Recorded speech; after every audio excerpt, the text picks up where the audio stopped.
Hello, everyone, and welcome back here to Star Flag Media. We have been on a bit of a hiatus. I was on vacation from my regular job, and so I was off in a nice little trip in South America. So I'm happy to be back home. Happy to be back into the routine that I have currently. And today we are going to be talking about the movie that I just got out of the theaters a few hours ago. Today is June 18th, 2023. And today we're going to be discussing The Flash.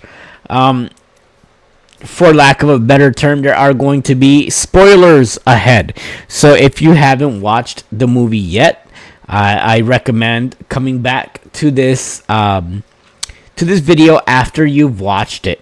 This is your warning. If you haven't seen the movie yet, feel free to come back, click that like and subscribe button afterwards. These are my thoughts on the Flash movie.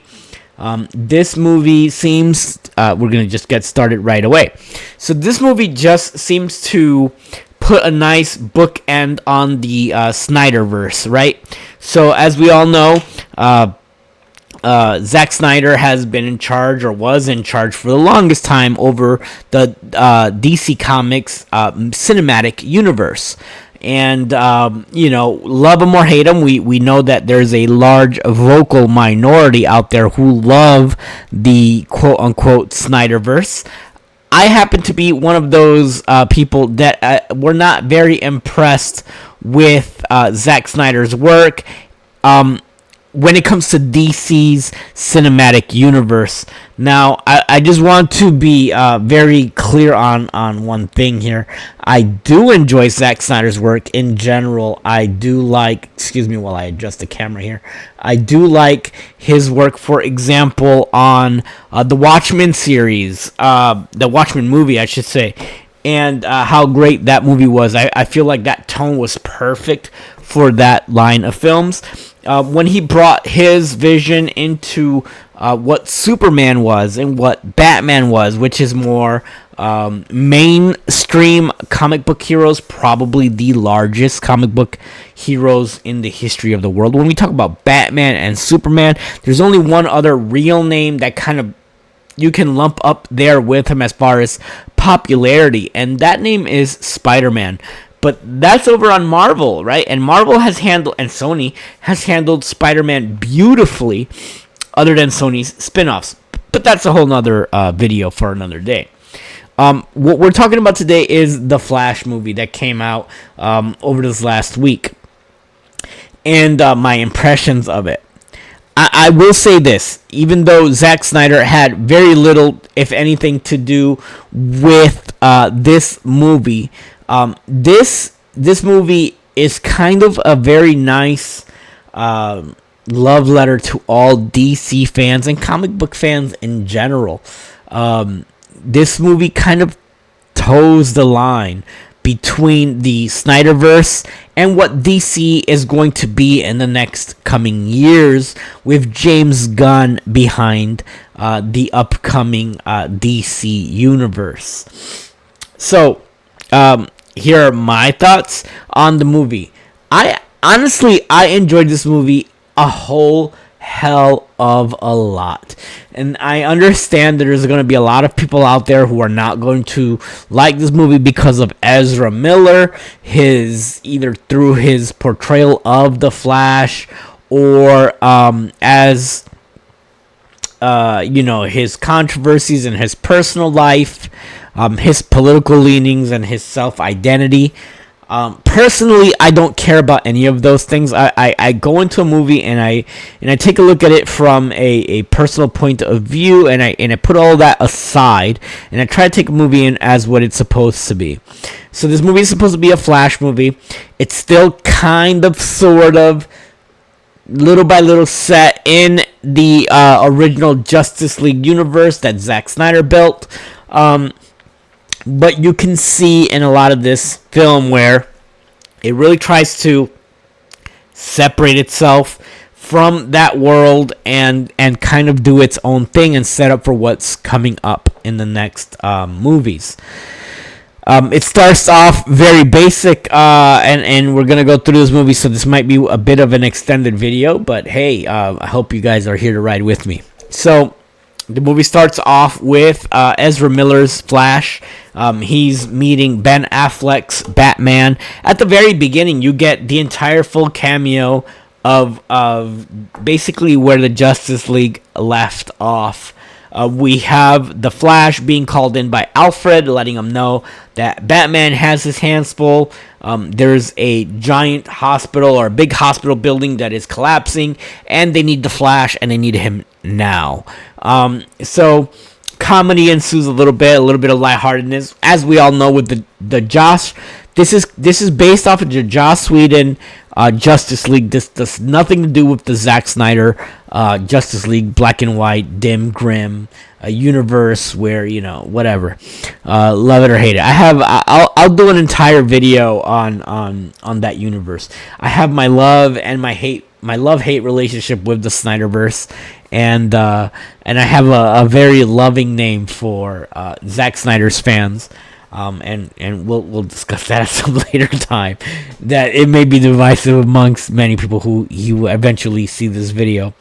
But that's not what we're here for today. So, Alfred calls the Flash up, and the Flash goes over to help in this circumstance where Batman is busy with the Falcone family, and one of the villains over there that has some kind of a toxic serum that's going to infect, all of Gotham, possibly the world. And the Flash is sent. I keep saying Zack because of Zack Snyder, but the Flash is sent over to help out the people in the immediate area where there's a giant sinkhole developing. And, the Flash does this thing, and you kind of get a grip of, for people who haven't watched Justice League and haven't seen previous videos, you get to see basically more of what the Flash's powers are in general. He can move so quickly that it almost seems like he's freezing time for everyone else, which is a really cool way, a really cool special effect of them showing off Flash's powers. And it's not so much that he moves so super fast, which is obviously the case, but it's more like everything stands still or almost at a standstill for everyone else around him. They did a beautiful job with the special effects. It's hit or miss in a lot of the areas in the movie, but for the most part, to convey Zack's, I'll say that again, but to convey the Flash's powers, I think they did a very good job with conveying what he can do in such a small amount of time. And also, there's a lot of comedy ensues with the Flash needing a lot of caloric intake, so he needs to eat a lot. At the very beginning, it kind of shows that off, that in order for him to maintain his speed, he just has to keep his metabolism going because it drains him so fast. Well, what ends up happening is the Flash saves the day at the hospital. There's this great scene where a bunch of babies fall out of a top floor of the building, and he needs to kind of assess that situation. And a lot of comedy and a lot of action ensues, all in that time frame, while Ben Affleck's Batman, is off at a distance doing a high-speed car chase to capture the Falcone crime family member, one of the cousins or nephews, who knows, a lesser-known bad guy. They get thrown off of a cliff while the Flash is doing his thing. Batman is losing his grip, and we get our first major cameo of the movie where Wonder Woman comes in. Gal Gadot from the Justice League movies and everything. She comes in and she saves the day. She has Batman tied up in the lasso of truth along with Falcone. They pull him up before the liquid gets poured into the ocean, and saves the day, while the Flash saves the day over on his end. Truly, and all of that happens in the first 10 to 12 minutes of the movie, and honestly, it is wonderful. In that sequence, the Flash kind of finds out that he can manipulate his speed to such a degree where he can, and this is later on, a few minutes later, he can actually manipulate time, or he can actually free flow through time. And he goes back to Ben Affleck's Batman from the Justice League series, and he kind of lets him know, hey, this is what's going on. I can move freely through time. I can save my mom. I can save your family, Bruce. I can go as far as that. And Ben Affleck's Bruce Wayne, to his credit, by the way, his sequence was actually very cool. That's not something that we've ever had a problem with, I don't think. As a general audience, his portrayal as Batman was never seen as poor. I believe that he did a good job in bookending his performance as Batman. Not the worst. Again, we'll get into this at some later point. I'll review the entire DC universe at some point, but not today. But Ben Affleck did a decent job. His cameo, 5 to 10 minutes total runtime of his screen time, was actually well performed. It didn't feel forced. His Batman this time wasn't over the top, killing anyone or violent. And again, this is a divisive line amongst Batman fans or Ben Affleck fans or Zack Snyder fans. I do feel that his Batman was the better part of the previous generation of the Snyderverse. But yeah, in this they kind of toned it back a little bit, and they made him feel more like Batman the animated series, if that makes any sense. In my opinion, he was cool. He was a good Batman. He had cool motorcycles and tons of action. He explains to the Flash that he says, Barry, listen, we understand. Look, these scars that we hold because of our parents having died is what made us what we are today. And Barry tries to convince him, hey, listen, I can change everything. And, Ben Affleck's Batman or Bruce Wayne lets him know you can also destroy absolutely everything. And so we come into this crossroads, right? Because, of course, the Flash or Barry just didn't want to hear any of that. And he absolutely starts transcending through time. And he visits his childhood, and he sees his mother being killed in front of him. And they give us his background at that point, and we see it all play out. And we see how his father is now going to jail, being accused of the crime of killing his mother. It's all actually very well done. Again, just giving us a backstory to the Flash, which anybody who's known the Flash backstory kind of knows what's going on there. But it's nice to see it play out. It kind of gives his character a little bit more heart and a little bit more meaning as to why all of this is important to him. Well, he figures out there's a key point where he needs to save his mother. And sure enough, the Flash goes back in time and changes the element of where his mother forgot, the can of tomatoes that caused the father to leave to the grocery store, that then in turn caused him not to be there for her murder. And then we get a quick glimpse of the main villain in the movie, who punches the Flash into a new reality. And he gets to see, there's a very cool special effects sequence before that happens, before he gets punched, where he gets to see himself, or memories of himself, growing up with his mother that he never got to experience. His 10th birthday, his 15th birthday, his 18th birthday, major milestones on anyone's career. And you really start to feel for his character a bit, because he gets to experience, or at least see, what it would have been like to live those years with his mother by his side and his father, right? Having both of his parents. So it's actually a very nice sequence. The special effects are a little weird. They very much look CG, and I don't know if it was budget constraints or if they were done on purpose. The director claims it was done on purpose. I believe in 20 years it's going to look extremely outdated. But if it was an artistic visual choice, then who cares? Still, you get to see himself. You get to see his mother kind of celebrating his life, which I enjoyed a lot. And sure, he gets punched into the new reality by a quick glimpse of what seems to be Reverse Flash at the very beginning. You just don't know yet. It's just another character. It doesn't look like Reverse Flash, if anybody out there knows who that is.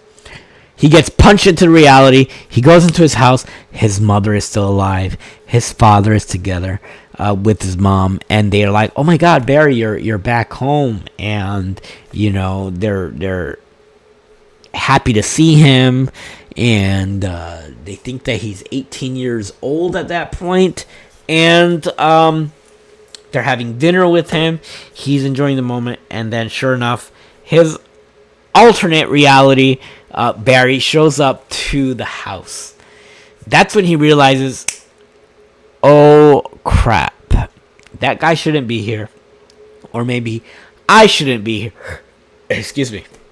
So he runs out, he grabs himself, and he tries to explain what is going on. This is where it starts getting conflicting, right? So there is, we're gonna refer to them as past Barry, which is alternate Barry, right? And then the actual Flash, which is, we're gonna refer to one as Barry and one as the Flash. How about that? So the Flash starts explaining to Barry, his younger self, what is going on, what is happening, how he gains his powers, all of this. But he also tries to hide the fact that his mom gets murdered, and that's the reason why he came back, and also tries to hide the fact that his father goes to prison for the murder. Who knows what the reason behind that was? If it was storyline driven, I'm not super familiar with any comic book that kind of puts that as the reason why, but let's go with that. Terrible split screens. Terrible split screens ensue, but I kind of push past that. And then General Zod shows up. And it's the General Zod with the terraforming pods from Man of Steel. So it's not General Zod from the Christopher Reeves Superman. This is the guy who has, multiple spaceships across the planet, and he's here to mess things up. He's here to kill billions of people, and Barry and Flash is here to try to stop this guy, right? This all happens. Ezra Miller's the Flash figures out that Barry from the new timeline needs to get his powers, or else he might not get his powers. The Barry from this new timeline is happy. He's got his parents. He's gonna get the girl of his dreams, the whole nine. But he gets him over to where he was supposed to be the night of him getting struck by lightning with the chemicals and getting his powers and all that good stuff, right? Convinces Barry to go over there. And sure enough, lightning strikes. They get past. There's a lot of great, scenes there where you kind of see a little bit more of Barry or the Flash's phasing powers, where he can go through walls and things of that nature. Anyways, he gets Barry's powers initiated, and in doing so, he loses his own powers because he gets struck by lightning with the chemicals. So it almost reverses the roles. Now the rookie has all the powers and he doesn't. We're sitting at around 40 minutes of the movie at this point. Well, he starts trying to figure out what's going on. He's slow now. He gets Barry over. The new Barry is rambunctious and doesn't like to listen all too much, and he just kind of wants to try out his new powers. He's excited, and the Flash tries to calm him down and do what is necessary. So he figures out, listen, General Zod is here. The only thing we can do to stop this guy is to get the Justice League involved. So he's like, where's Superman? And Barry and his roommates at that point, they get introduced with a couple of surprise cameos in there. If anybody knows the old Flash series and all that, you get to kind of see who are in the room.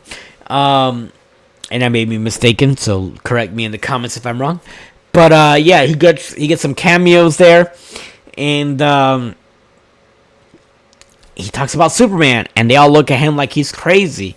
He talks about Wonder Woman. He's looking online to see if he can find Diana, and there is no Wonder Woman. He looks up Aquaman. He describes Aquaman, and of course the running joke is that Aquaman's name should be Super Mermaid, which is Super Merman, which is hilarious. Because for Aquaman fans out there, I understand you guys will die hard and die on your graves for Aquaman, but Aquaman's lame. I said it. But in the movie, they kind of play a little bit on that, and I know in the movie, in the Snyderverse and all the Aquaman movies, they kind of show you how powerful Aquaman truly can be. I still don't buy it. I grew up on Aquaman being lame, and yeah, so that's my mentality, and I know I'm getting old in admitting that, but whatever. So he's looking up the Justice League, and none of them exist. And then he mentions Batman, and all their ears perk up, and they're like, "Yeah, no, Batman's a real thing. Like Batman actually exists, and we haven't seen him in a long time, but Batman is legitimate in our universe." So the Flash goes, "Well, Barry, that's who we have to go find. That is going to be where we start, because General Zod is here and he's not messing around. He is going to destroy us. He is going to F everything up." So they go out and they look for Bruce Wayne, because this is who the Flash knows, Bruce Wayne. And sure enough, he pulls up to Bruce Wayne's manor in a taxi, and it's gothic and it's beautiful and it's foggy and dim and gray. And you just start getting that Tim Burton feeling. But here we go, right? We're on the ride. They go in, they look for Bruce. Bruce, are you here? Bruce, are you there? Everything in the house has been just kind of left playing. Records are playing, water is boiling, and they're looking around like somebody just left. But in reality, we know this is what Bruce would do, right? Bruce would just, if somebody just showed up unannounced to his house, it's going to be hard to get your hands on Bruce Wayne. They go into what seems to be a kitchen, and this is not the Bruce Wayne's kitchen of the modern years. This is very much a 1950s, 60s, 70s mansion. It's still brick-laid. It's still dingy. It's beautiful, but it's so hard to put your finger on it. It's just it's very 80s. At the end of the 80s, and here we are in 2023, right? So it hasn't been touched. It just kind of looks like that. And out of nowhere comes this shoveled figure that comes out of the woodwork and starts cleaning house and basically whooping the Flash's butt, who's lost his powers at this point. And Barry has at this point gained powers, so he can see all the utensils that are being thrown at him in the kitchen, the pots and the pans and the rolling pins and the broomstick strikes and you name it. But yet this older figure that we see running around in the shadows, or not so much in the shadows, but just not really seeing his face, is just still very much a formidable opponent, even for somebody with newly found powers as the Flash. Well, they finally kind of subdued the situation, and it turns out there's no surprise at this point, because We've all seen the commercials. It is Michael Keaton's, Tim Burton's Batman. 1989, 1991, 92. Michael Keaton, in a long, in a long terrible wig, and a long beard, and just looking horrifying, gray.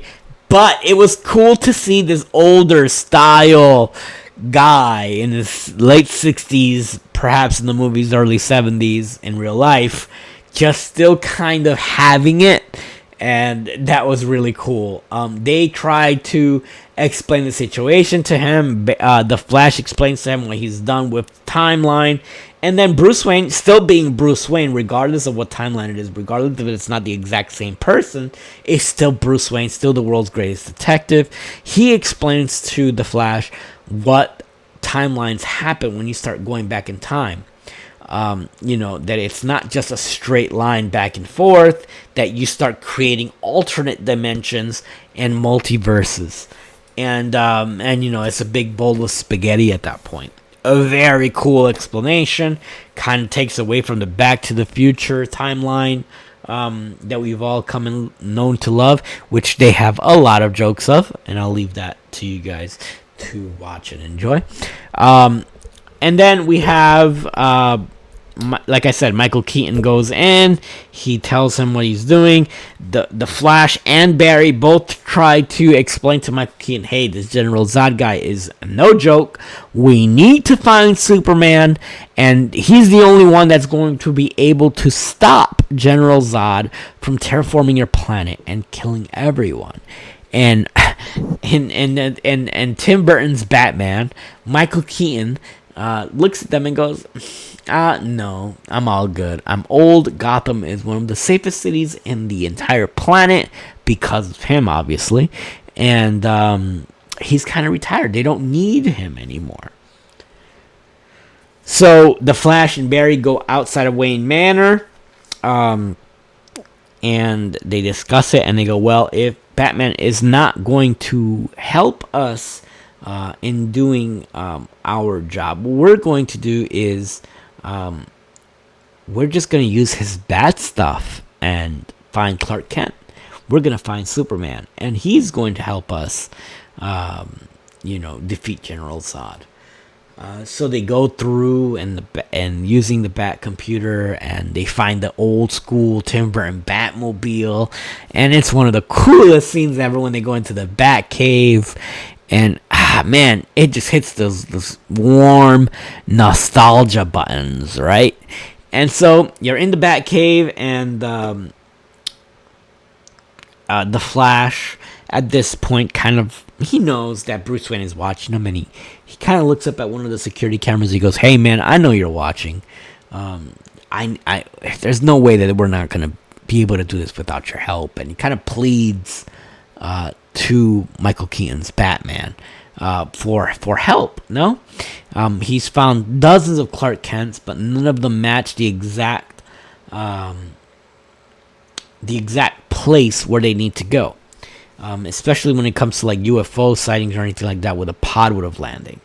And then, sure enough, they get some kind of a hit, and this is when you get the giant reveal where he pleads over to Michael Keaton's Batman. They kind of come back over, and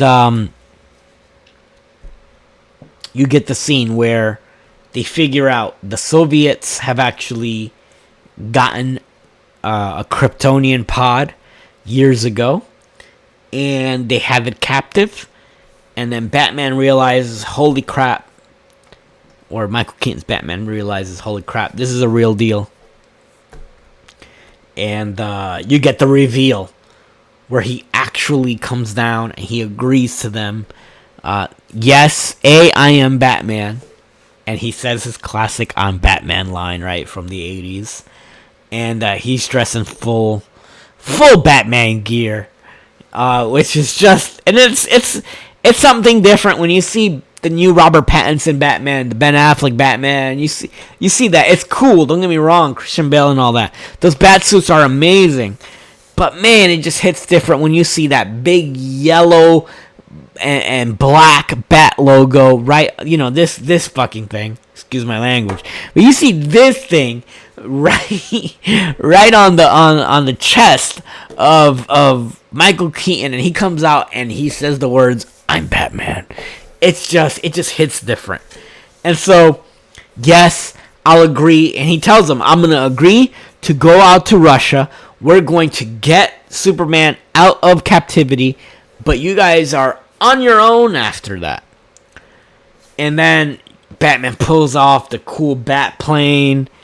They have the infamous bat plane over the moon scene. It's a little bit different than from the Tim Burton fly up, but they fly out there.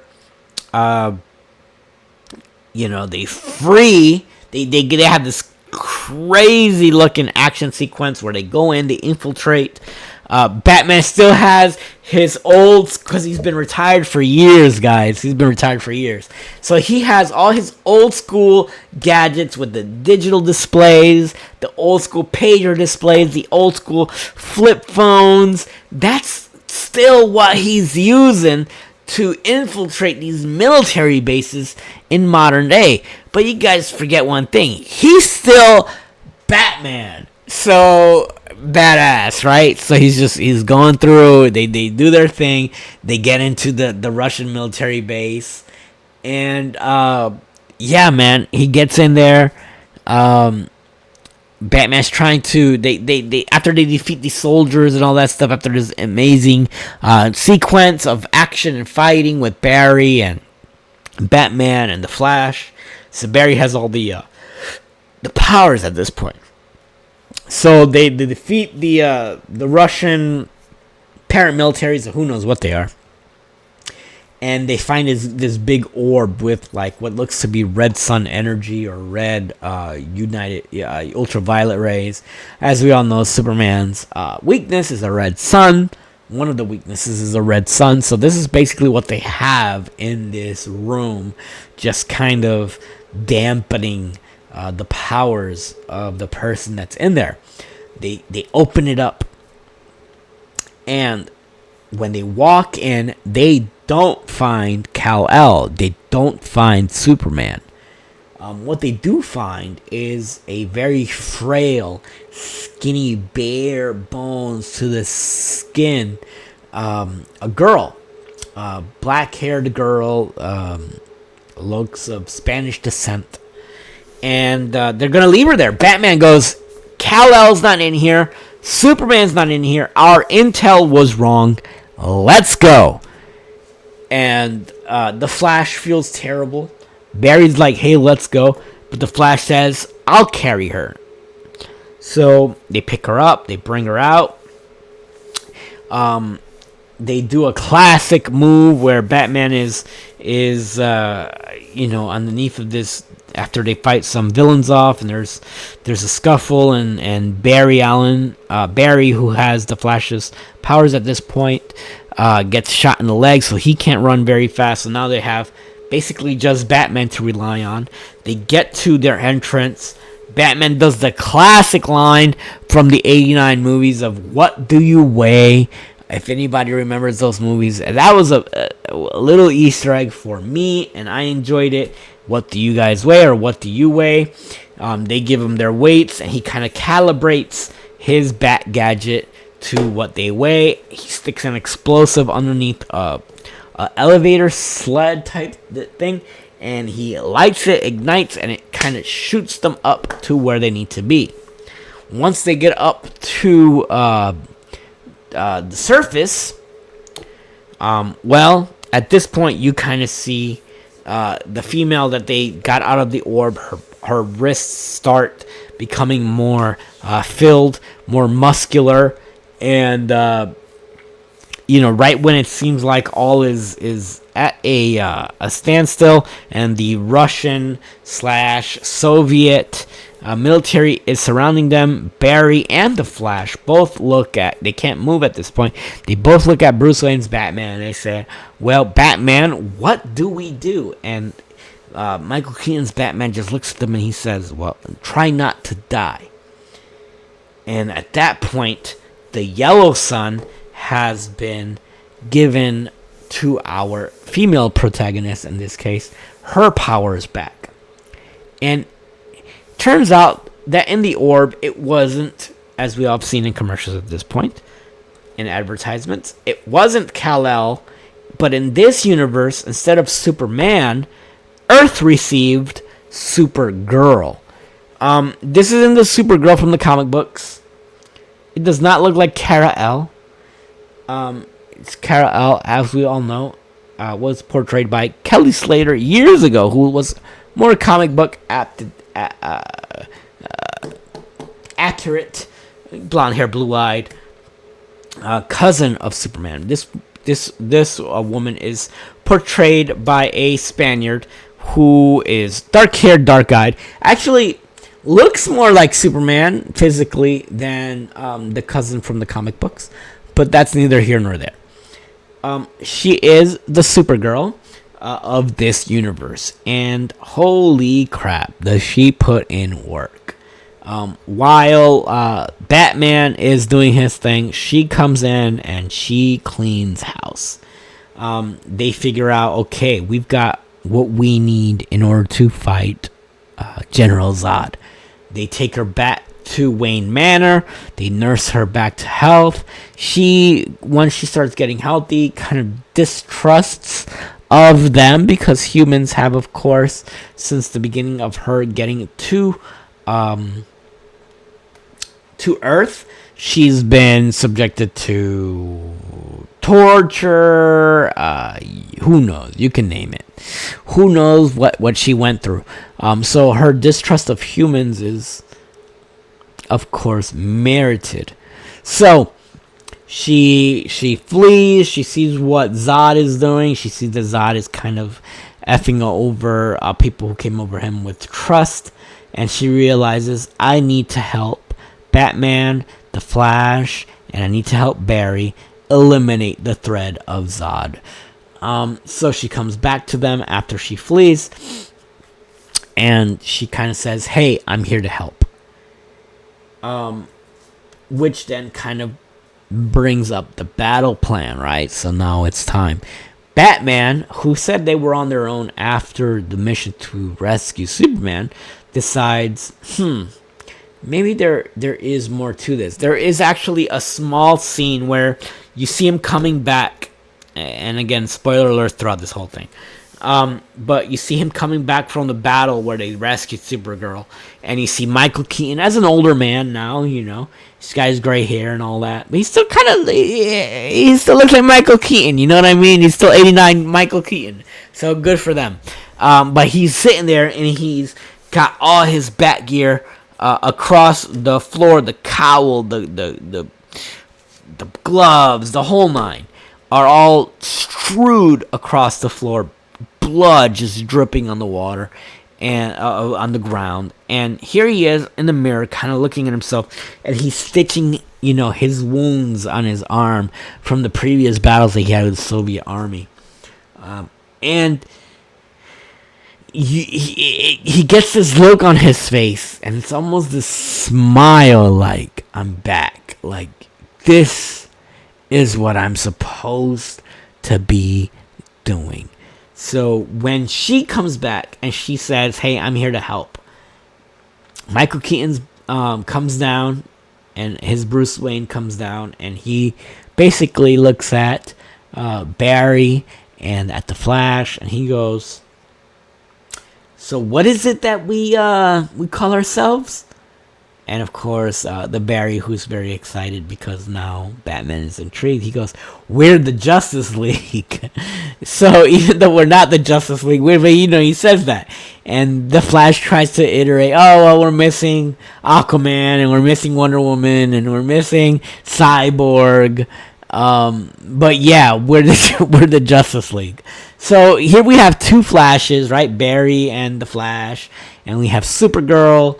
And we have the Batman, all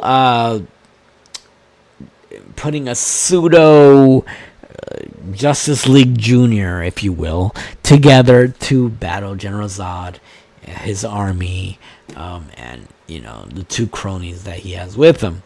So that's where the major battle ensues. They go back. They go to fight General Zod. everything they do. Batman provides a bat suit to Barry that would get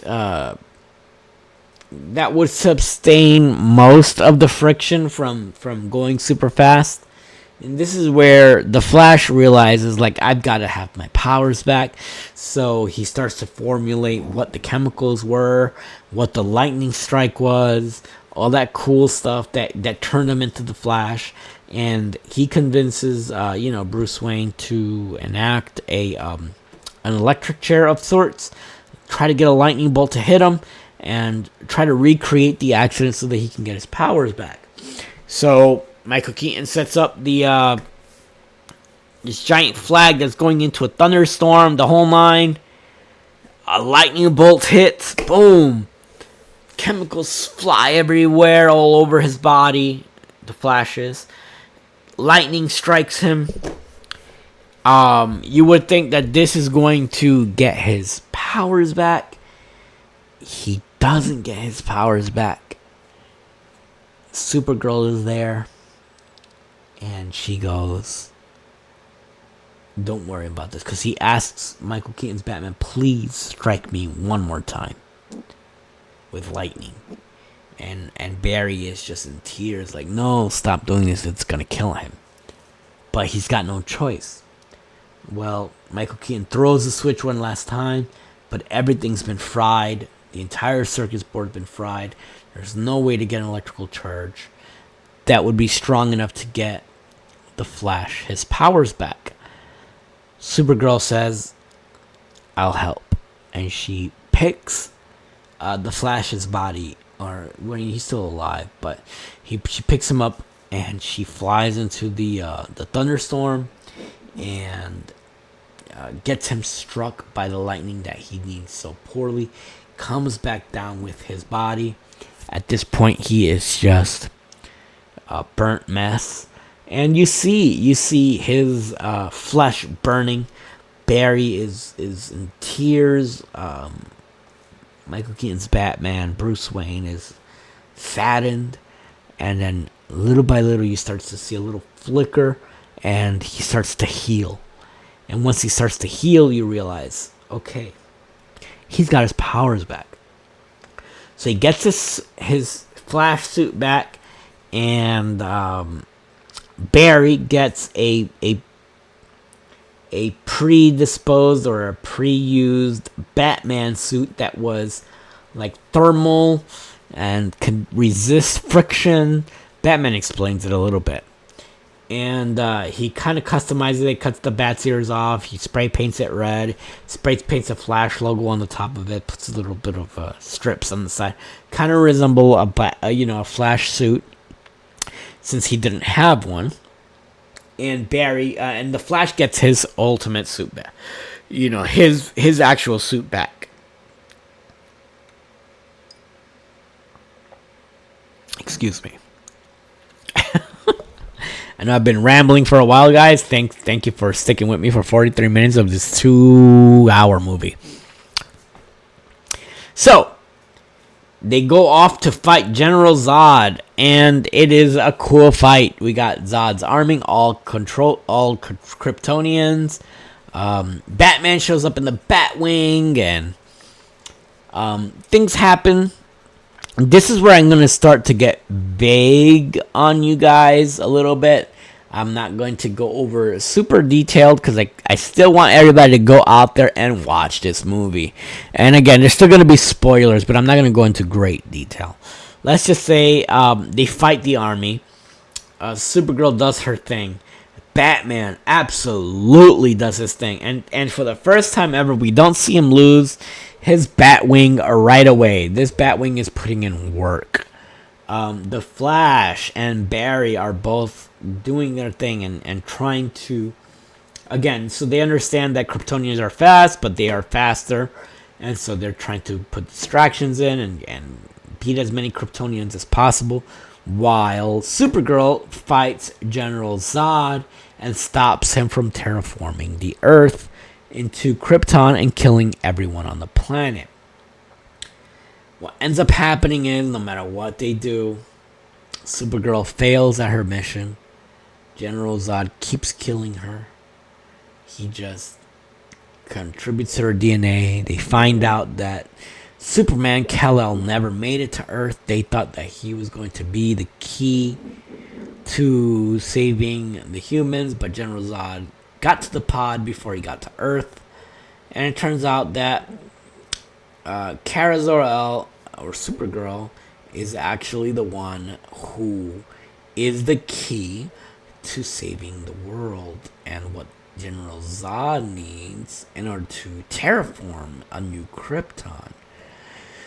So, Batman tries to take out the giant spaceship, and he gets stopped, and his eject button freezes. So Batman is hit in his Batwing. He cannot eject. And he's doing his best to get out of the situation, but he's going to go down. And Barry realizes this, and the Flash realizes this, and they're talking to him, and they're trying to tell him out of it. And Batman says, I'm going for the big ship. If I'm going to go out, I'm not going out alone. So we have Michael Keaton's Batman looking at the major ship for General Zod's army. And he realizes the only thing that I can do is take him out with me. And that's exactly what he does. He aims the Batwing at the major ship, the largest ship, and he sacrifices himself to bring that ship down. In doing so, General Zod then grabs Supergirl. He stabs her in the chest. He then proceeds to extract her DNA so that he has what he needs to terraform that world. Zod is successful. Batman is dead. Well, this is where Barry and the Flash look at each other, and Barry says, "Hey, we can go back. We can go back a little bit, and we can change things just a little bit, and then we can fix it." And the Flash looks at Barry and he goes, "I'm not sure we can." And so they Barry, without thinking about it, tries to break the Speed Force, and he tries to go back in time, and he starts realizing, like, okay, this is what we gotta do. So he goes back, and he goes back only a little bit, just enough to do things a little bit different. And they let Batman know, hey, that ship is armed and guarded. Don't hit them directly. But in doing so, Batman decides to interact with, the giant of Zod's army. And the same thing happens where Batman's plane gets disabled. And, listen, guys, at the end of the day, we all love Batman, but Batman's a human.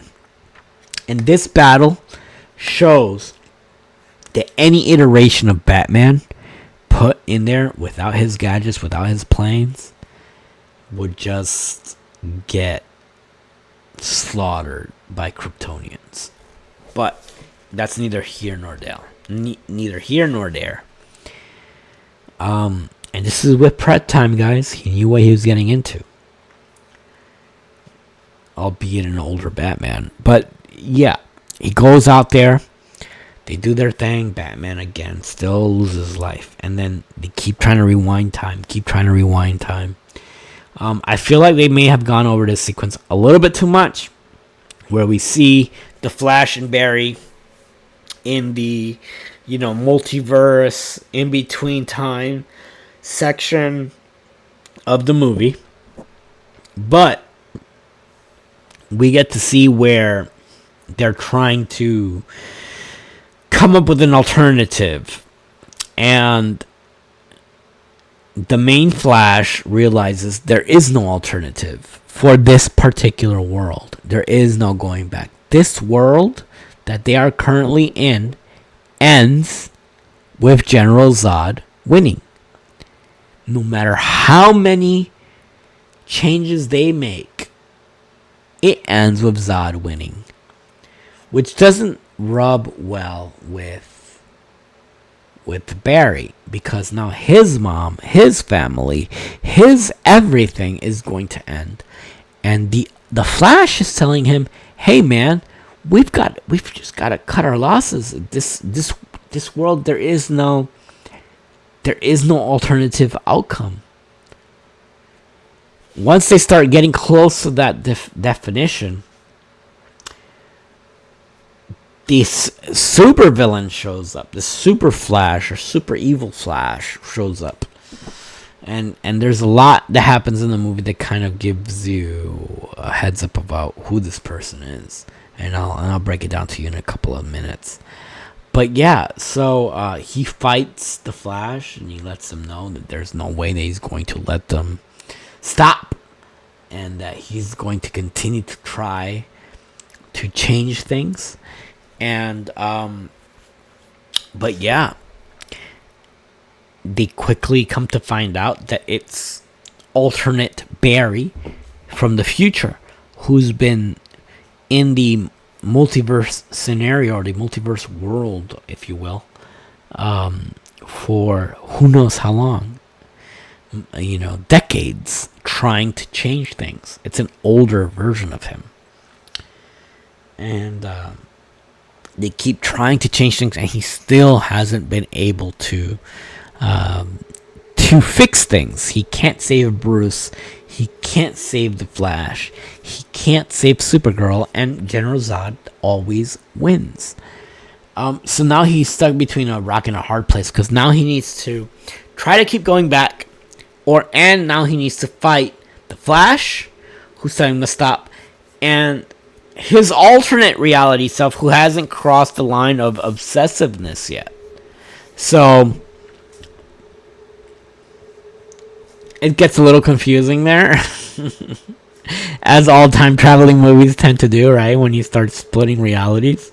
But it gets interesting, because it's kind of one of those moments where you get one of a character's redeeming moments. Here we have Barry, who hasn't really crossed that line yet, and you kind of still like the character. It may be a bit annoying because Ezra Miller plays him annoying. And then you have the Flash, who's been telling, his alternate reality self that, hey man, we gotta stop. And they have a moment where he tells them, you gotta stop. And then you have the one that's been in there decades trying to change things, and no matter what they tell him, is not going to stop. Right? So the alternate reality of himself decides he's going to just kill the Flash and stop things from happening, because he finds him to be the issue, the root issue. Alternate Barry decides to step in and save the original Flash from the assault, and in doing so he gets stabbed through the chest. So his alternate reality self from the future kills in reality. He kills himself. Everything gets undone. The Flash decides to go back to the very beginning of the movie, where his dad is going to go on trial, and he needs to go back and try to save him from, at the very least, he can't save his mom. There's a lot I'm leaving out, even though this is full of spoilers, guys. I'm really just spoiling the action sequences. There's a lot of story-driven material that I am begging you guys to go to the movies to watch. But yeah, so he goes back to the beginning of the film where his timeline is, and he goes to court. He starts... excuse me, let me backtrack a little bit. There's ensuing a fight between Barry and the alternate Flash, the evil Flash, and then the regular Flash, where multiple universes start appearing, and he starts trying to convince this evil Flash that, listen, look what we're doing. We are now affecting every single one of these other worlds just because your world ends. And they did a really cool sequence where special effects kind of come in and they show different worlds, different universes, all in orbs. And there's a black and white orb, and when they close in on that one, it's Christopher Reeves, the original black and white Superman. And then they pull out and they show like a multi-technicolor globe, and it's a cameo. Adam West as Batman, so that universe exists. There's an alternate universe, and they zoom in on that, and god damn it if it isn't Superman, Nicolas Cage as Superman 98. Superman Lives. And they give him his sequence that he fights the giant spider. It's all CG, all done really cool, and it's the same suit that we've all seen online, and it's absolutely Nicolas Cage set as Superman. So now Nicolas Cage is canon.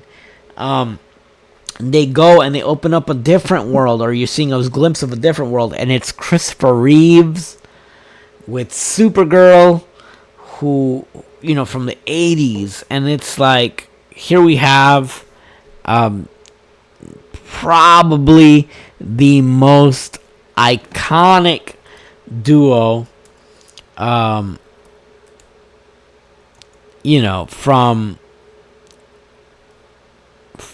the 80s. It's just Helen Slater. There she is. And so it's Christopher Reeves and Helen Slater standing next to each other in CG, and in their blue, and it's very nice to see them. And they're all kind of looking, after they have their portions, they're all looking at the universe kind of tearing itself apart, but they can see it. And that's when they kind of have their epic battle with the final villain, Flash. And of course he kills himself in the past. And I'm sorry I took that a little bit out of order, but I just happened to remember it at the end. But yeah, it was very cool to see that, all these alternate universes still exist now in DC. This is like the ultimate love letter to DC fans. So he comes back to his home world, and he realizes that he can save his father from the jail sentence that he has upcoming for him. He could change. He couldn't change the past, but maybe he can change the future. So he goes out to where his dad was the night of the crime, and he changes the canned vegetables from the bottom row up to the top row, so that his dad gets seen in footage, or video camera, or security footage. And this is supposed to set his father free. He comes back home, the court date, and sure enough, the evidence has been changed. Father goes free. And the Flash comes out of the courtroom, gets a phone call from Bruce Wayne from his timeline. And he says, hey, congratulations, I just saw the news, everything's cool, your dad got off, evidence has prevailed. And the Flash says, I can't wait to see you, I'm actually right outside the courtroom. And Bruce Wayne says, okay, not a problem, I'll see you when I get out. And so the Flash is excited. Everything seems to have worked out. He couldn't save his mom, but he could probably save his dad. As Bruce Wayne pulls up in the same car that he was in earlier, the Flash is kind of moving through the crowd. Oh, Bruce Wayne's here, Bruce Wayne's here. And the door opens, and everybody's like, oh, Bruce, do you have any comments to see what's going on? What can we do? Bruce. And Bruce kind of parts ways, and who stands there in front of Ezra Miller's Flash? But if it isn't, George Clooney. George Clooney is now the Bruce Wayne of the Flash's mainline universe, and he's playing Bruce Wayne. So, even though George Clooney is technically supposed to be a follow-up to the Michael Keaton Batman, this movie has officially made them canon to be different Bruce Waynes, different Batman. Which then Ezra immediately goes, "What? You're not Bruce Wayne. Who are you?" It's already, past the major plot points of this movie, but kind of opens the world up to a multiverse that, frankly, we're never going to get, guys. Let's be real. This movie is resetting the DC universe. It is starting from scratch. So, George Clooney is still there as Bruce Wayne. The Flash kind of has to figure out what's going on. And the movie ends. After the movie ends, we have some post-credit scenes where the Flash goes into a bar and he finds Aquaman. And he explains to Aquaman, "Listen, every universe that I've been to so far, all of the Batmen have been different. Superman was replaced by Supergirl. There are Supermen in other universes. There are Supergirls and Supermen in other universes. However, you're the only one that kind of seems to be consistent across all of the multiverses. Everybody who's been Aquaman has been you. You've been Aquaman." So he's trying to kind of convince this guy, and this guy's a super drunk. And he walks out of the pub that they're together, and he's like, yeah. And so you see him fall face first into a giant puddle, and he tells the Flash to go get him some more alcohol, to which the Flash kind of goes along with. And that's when the movie ends. So, I know that was a lot to take in, guys. I know that was about an hour of me ranting and kind of giving you my synopsis of a 2-hour-long movie. And I thank you guys for sticking with me. I know I missed a lot of details, but it's impossible to go over everything.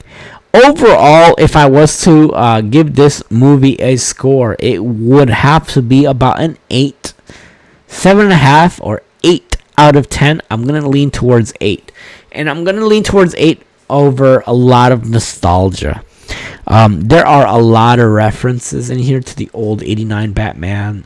There's little jokes and things that I didn't mention. The Flash finds the Joker's bag from 1989 that makes the laughing sound of when the Joker dies. Little things like that are a big deal. Anybody who's been watching these movies over the last 30, 40 years, 50 years when it comes to like the Superman movie with Christopher Reeves, there's so many nods, there's so many little Easter eggs, and so many more that I missed that I'm sure that I will be going over after this movie's release, and I'm definitely picking this movie up on Blu-ray. There's no question about that. I will absolutely be picking this up. But yeah, I would give this movie an 8 out of 10. Any comic book fan out there should go pick this movie up. Should go watch this movie this weekend or the next weekend this week. It's a very well put together, has a lot of lighthearted moments. I know that it has, I won't lie, there are some moments where you're like, okay, we get it. Like, there's too many moments in the transitional multiverse. I feel they could have cut, 10 minutes of that out.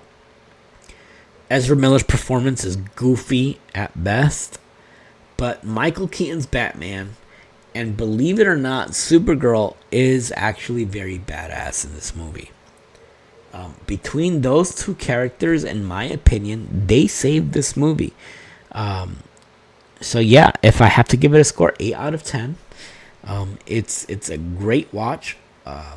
I think that anybody out there that wants to go watch this movie should go do so. This is the reset after this, we're getting Aquaman 2.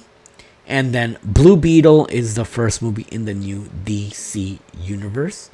So if if you are one of those great Snyder fans, this is your last hurrah, real last hurrah.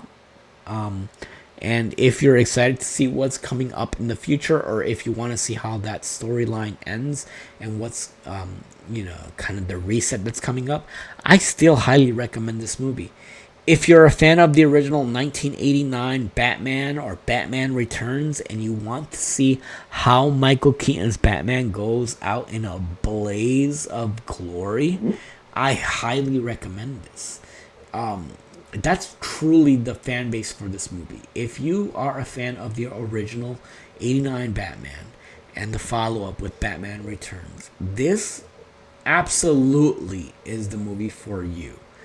You will not be disappointed, where half of the movie has so much to do with Michael Keaton and his Batman. You won't be disappointed. I highly recommend it. With that said, I just wanted to thank everyone for joining me back here at Star Flag Media. This is one of the longer videos that I've ever done on this channel. Please let me know if you enjoyed it, if it was too long, if it was too short. If you like this long form media, let me know. I do appreciate it. And hopefully I didn't spoil anything for anyone out there. I did warn you that it was going to be full of spoilers. And yeah, thank you once again for joining me here at Star Flag Media. You can follow me on Twitter at Star Flag Media. And as always, thanks for coming.